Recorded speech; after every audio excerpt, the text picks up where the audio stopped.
मुफ्ती Tariq Masood special. आप JUI के मौक़िफ़ के साथ हैं जो मौलाना फजल रहमान ने फ़ौज के ख़िलाफ़ स्टेटमेंट दी है। आप मुझे क्यों सियासत में घुसेड़ रहे हो मेरे भाई? देखें, ये जो बॉर्डर पे लड़ने वाले फ़ौजी हैं ना, उनको तो कोई भी उनकी हौसला शिकनी नहीं कर सकता। तनख़्वाह लेके अगर लड़ने की जहाँ तक बात है, तो हम मस्जिद में इमामत कर रहे हैं तो उसकी हम तनख़्वाह ले रहे हैं, फिर तो हमारी इमामत भी ज़ाया हो जाएगी। मदरसों में जो सही है बुखारी, सही है मुस्लिम, हिदाया, कुदूरी पढ़ा रहे हैं, इल्म दीन पढ़ा रहे हैं, वो सारे असातिज़ा 99% तो सब तनख्वाह लेते हैं। तो फिर तो सबकी आमदन हराम हो जाएगी, या हम यूँ कहेंगे कि किसी को भी सवाब नहीं मिलेगा। तलबा अपने असातिज़ा का अदब छोड़ देंगे, बोलेंगे आप तो तनख्वाह लेके बुखारी पढ़ा रहे हो, हम पे कौन-सा एहसान कर रहे हो। तो मेरा ख़्याल है ये शायद उनकी ज़बान से कुछ मुबालगा आ रही हो गई है इसमें। बाकी ये जो है ना, सवाल जवाब का सेशन है, इसमें क्वेश्चन एंड आंसर पूछें, शख्सियात के बारे में ना पूछें। अच्छा भाई, जो लोग भी इस वक्त पाकिस्तान के बॉर्डर पे हमारे फौजी जवान जाने दे रहे हैं, खुदा की कसम ला इलाहा इल्लल्लाह, वो सब हमारे मोहसिन हैं और मुजाहिद हैं वो। और क्योंकि अगर पाकिस्तान कमज़ोर पड़ गया ना, तो हमारा हशर गज़ा से ज़्यादा बुरा होगा।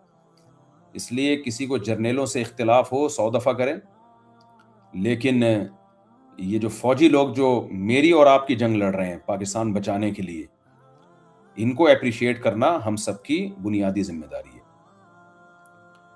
और हमारे JUI के जो उलमा हैं, उनके भी बाज़ों के बच्चे फौज में बड़े बड़े ओहदों पर हैं। ये जो फौज के लोग हैं, ये तो सब किसी के चचा होगा, किसी का मामू होगा, किसी का कज़न होगा, यहीं से सारे लोग जाते हैं। तो जहाँ तक तनख्वाह लेने की बात है, तो सब तनख्वाह लेते हैं भाई। मस्जिद की इमामत की भी तनख्वाह ली जाती है, मदरसों में जो पढ़ा रहे हैं वो भी तनख्वाह लेते हैं। काम देखा जाएगा। तनख्वाह लेके एक आदमी शराब बेचने की भी तनख्वाह ले सकता था ना, लेकिन वो एक जायज़ काम की तनख्वाह ले रहा है, मुल्क को बचाने की तनख्वाह ले रहा है। तो इससे अच्छा कौन सा काम हो सकता है? नबी करीम सल्लल्लाहु अलैहि वसल्लम ने फरमाया कि एक शख्स अपनी ज़ौजा से अपनी ख्वाहिश पूरी करता है, उसपे भी उसको सवाब मिलता है। सहाबा ने कहा, या रसूल अल्लाह, वो तो ख्वाहिश पूरी कर रहा है। तो आपने फरमाया वो हराम तरीके से भी तो कर सकता था ना। जब वो जिना करता तो गुनाह मिलता, तो जिना से बच के बीवी के पास आ रहा है, तो उसको सवाब क्यों नहीं मिलेगा? फिर आप सल्लल्लाहु अलैहि वसल्लम ने फरमाया, जिसका मफहूम ये है कि जब हराम में उसको गुनाह मिलता है, तो ये क्या बात है, तुम हराम पे गुनाह को तो मान रहे हो कि मिलेगा और हलाल पे सवाब नहीं मिलेगा, ये नहीं मान रहे। तो तनख्वाह लेके कोई गलत भी कर सकता है, कमाने का जरिया चोरी, डकैती और शराब की फरोख्त भी हो सकती है, लेकिन अगर कोई इस बात की तनख्वाह ले रहा है कि वो बॉर्डर की हिफाजत कर रहा है, तो ये बड़ा ही मुकद्दस काम है। और हज़रत उमर रज़ी अल्लाह तआला अन्हु के दौर से फ़ौजियों की तनख्वाहें मुतय्यन की गई थी, मुजाहिदीन की तनख्वाहें। तो इसलिए ऐसे मौके पे हम सब अपने तमाम तर सियासी इख्तिलाफ़ात को भुला के अपने उन जवानों के साथ हैं जो इस वक्त हमारे डिफेंस में अपनी जानें कुर्बान पेश कर रहे हैं। तो इसलिए मुल्क की सालमियत पे कोई समझौता नहीं करना चाहिए।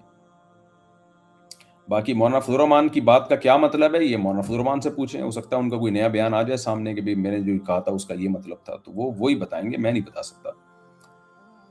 मुफ्ती साहब, आप कहते हैं कि एक तरफ अगर मुफ्ती तकी उस्मानी साहब की राय हो और एक तरफ मुफ्ती अब्दुल रहीम साहब की राय हो, तो मैं मुफ्ती तकी उस्मानी साहिब की राय को कबूल करूंगा। लेकिन मदारिस रजिस्ट्रेशन के बारे में पूरा सवाल नहीं आया आपका। देखें, हज़रत मुफ्ती तकी उस्मानी साहब